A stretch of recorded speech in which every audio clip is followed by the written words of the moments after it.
Hello అండి. అమెరికాలో దొరికే హలీం తినలేక ప్రతి సంవత్సరం హైదరాబాదీ హలీం అయితే మా ఇంట్లోనే చేసేసుకుంటున్నాము.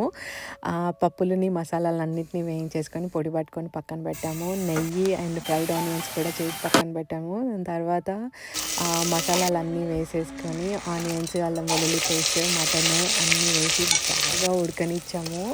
అండ్ ఉడికిన తర్వాత వచ్చిన స్టాక్ అంతా తీసుకొని ఆ పప్పుల పొడిలో వేసేసి బాగా ఉడకనివ్వాలి.